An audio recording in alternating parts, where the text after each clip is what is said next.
Hello everyone, welcome to my YouTube channel. In this video, we are going to discuss chapter number 8 of class 10th maths, that is Introduction to Trigonometry. तो इस video में हम बात करने वाले हैं class 10th के 8 chapter के बारे में, जो है इंट्रोडक्शन टू ट्रिग्नोमेट्री। तो ये चैप्टर वैसे बहुत ज़्यादा इजी है और इंटरेस्टिंग भी है। तो अब हम स्टार्ट करते हैं ये चैप्टर।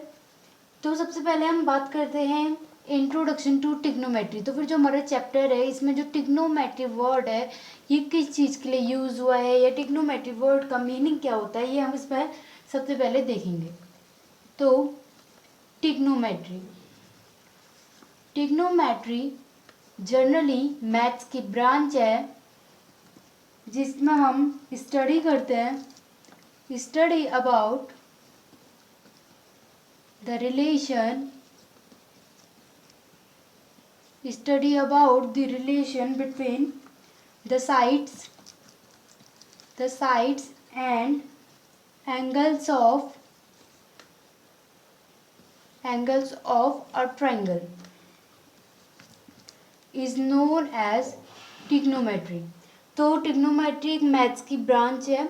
तो फिर ट्रिग्नोमेट्री में हम स्टडी करते हैं ट्राइंगल के एंगल्स और ट्राइंगल की साइड्स के रिलेशन के बारे में। तो ये हो गई हमारी ट्रिग्नोमेट्री की डेफिनेशन। या इसके साथ हम ये भी ज्वाइन कर सकते हैं, in trigonometry is a branch of maths in which we study about the relation between sides and angles of a triangle.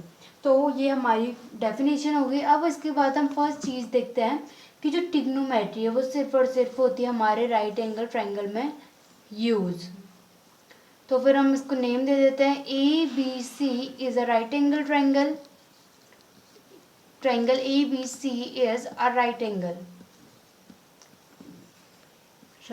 Angle triangle. जैसे कि आप लोगों को डायग्राम में दिख ही रहा होगा कि जो हमारा एंगल ए है, it means that angle C A B is 90।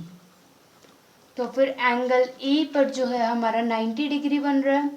वैसे ना, जो इंट्रोडक्शन टू ट्रिग्नोमेट्री के बारे में जानने से पहले ना, चैप्टर को स्टार्ट करने से पहले हमें ट्राइंगल की प्रॉपर्टी के बारे में थोड़ा बहुत पता होना चाहिए कि जो हमारी राइट एंगल ट्राइंगल इसकी प्रॉपर्टीज़ क्या क्या होती हैं। ठीक है, तो फिर हम वही देख लेते हैं पहले। जो हमारा 90 डिग्री, यहाँ पर ए में 90 डिग्री है, तो फिर ये तो आपने प्रीवियस क्लासेस में पढ़ा ही होगा कि जो राइट एंगल यहाँ पर जहाँ पर 90 बनता है, उसके जो सामने वाली साइड होती है वो होती है हमारी हाइपोटेनियस। ठीक है, और जो हमारा ए बी होगा वो होगा हमारा बेस, और जो ए सी होगा वो होगा आपका परपेंडिकुलर। हमने प्रीवियस क्लासेस में जनरली ये चीज़ें पढ़ी थी कि जो हमेशा जो ए बी होगा वही बेस होगा और जो सी ए होगा वही परपेंडिकुलर होगा। बट इस क्लास में थोड़ा सा हाई लेवल का है हमारा। ज़रूरी नहीं है कि जो हमारा सी बी है वही बेस हो और जो ए सी है और यही परपेंडिकुलर हो। देखिए, इसको जानने से पहले सबसे पहले हम बात कर लेते हैं एंगल थीटा के बारे में। देखिए, जो एक हमारा एंगल है थीटा, इस चैप्टर में हमारे एंगल के बारे में बात होती है, जो होता है हमारा एंगल थीटा। थीटा क्या होता है, जैसे हमने ओ बना दिया ना, ओ में ऐसे लाइन डाल दी ना, तो फिर जो हमारा ये फॉर्म होगा ना उसको बोलते हैं थीटा।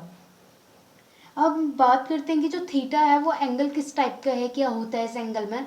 तो फिर जनरली क्या चीज़ है, जो थीटा, जैसे हमारा एक्यूट एंगल होता है, acute angle, obtuse angle, right angle, तो फिर वैसे एक हमारा होता है एंगल थीटा। बस जनरली यही है कि acute angle, obtuse angle, right angle, straight angle, ऐसे ही करके हमारा एक एंगल होता है जिसका नाम होता है हमारा एंगल थीटा। अब हम थीटा का इस ट्रायंगल में क्या यूज़ हो वो देखते हैं। तो फिर देखिए, थीटा हमारा एंगल है, तो फिर थीटा हमारा कोई सा भी एंगल हो सकता है। जैसे कि हम अज्यूम कर लेते हैं कि जो हमारा एंगल ए बी सी है, इट मीन्स ये वाला एंगल, ये हो गया हमारा theta angle is equals to theta.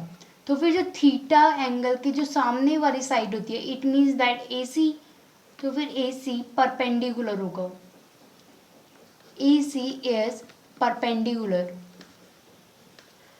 ये नहीं है कि हमने यही परपेंडिकुलर लेना है, जो हमने थीटा एंगल के हिसाब से हमने परपेंडिकुलर लेना है। जैसे कि हमारा थीटा ये वाला एंगल है, एंगल ए बी सी, जो हमारा एंगल है वो हमारा थीटा है, तो फिर उसकी जो सामने वाली साइड होगी वो होगी हमारी परपेंडिकुलर, और जो रिमेनिंग साइड होगी वो होगी हमारी बेस। क्योंकि देखिए हाइपोटेनियस 90 के सामने वाली साइड होगी हमारी हाइपोटेनियस, 90 के सामने वाली साइड होगी हमारी हाइपोटेनियस, और जो एंगल थीटा है उसके सामने वाली साइड होगी हमारी परपेंडिकुलर, परपेंडिकुलर। और अब हमारी साइड कौन सी बची, रिमेनिंग साइड, रिमेनिंग साइड हो गई हमारी जो बची रिमेनिंग साइड, एक तो हो गई 90 के सामने वाली साइड होगी हाइपोटेनियस, थीटा के सामने वाली साइड होगी परपेंडिकुलर, और जो हमारी रिमेनिंग साइड हुई, रिमेनिंग साइड जो बची हमारी वो हो गई हमारी बेस। तो फिर आप जब इस चैप्टर को स्टार्ट कर रहे हो तो फिर उससे पहले तो आपको ट्रिग्नोमेट्री के कुछ कुछ बेसिक कॉन्सेप्ट या आपको राइट एंगल ट्रायंगल के बेसिक कॉन्सेप्ट पता होना चाहिए। तो फिर ये हो गई हमारी ट्रिग्नोमेट्री। हमें ट्रिग्नोमेट्री को समझने के लिए जो जो कॉन्सेप्ट चाहिए होते हैं बेसिक, तो फिर वो सारी की सारी ये चीज़ है, ठीक है। और इसके बाद वाले लेक्चर में हम बात करेंगे ट्रिग्नोमेट्रिक रेशियो के बारे में। So thank you for watching, please like share comment and subscribe my channel and press the bell icon to get latest updates of my video. और एक चीज़ बताना तो मैं भूल ही गई, सुनिए, जो हमारा इंट्रोडक्शन टू ट्रिग्नोमेट्री है इस चैप्टर से हमारे बोर्ड एग्जाम में 12 मार्क्स का आता है। देखिए बोर्ड एग्जाम है ना, उसमें हमारा 1 मार्क्स की भी बहुत ज़्यादा वैल्यू होती है, 1 मार्क्स की भी हमारी बहुत ज़्यादा वैल्यू होती है, और इस चैप्टर से तो हमारा 12 मार्क्स का आता है। So this chapter is one of the most important chapter. So please subscribe our channel, क्योंकि अगर आप सब्सक्राइब करेंगे तो फिर हम आगे जो अपनी वीडियो हम इसमें डालेंगे चैप्टर से रिलेटेड, तो फिर उसका जो कंटेंट होगा ना वो आप लोग को मिलते रहेगा। सो थैंक यू फॉर वॉचिंग।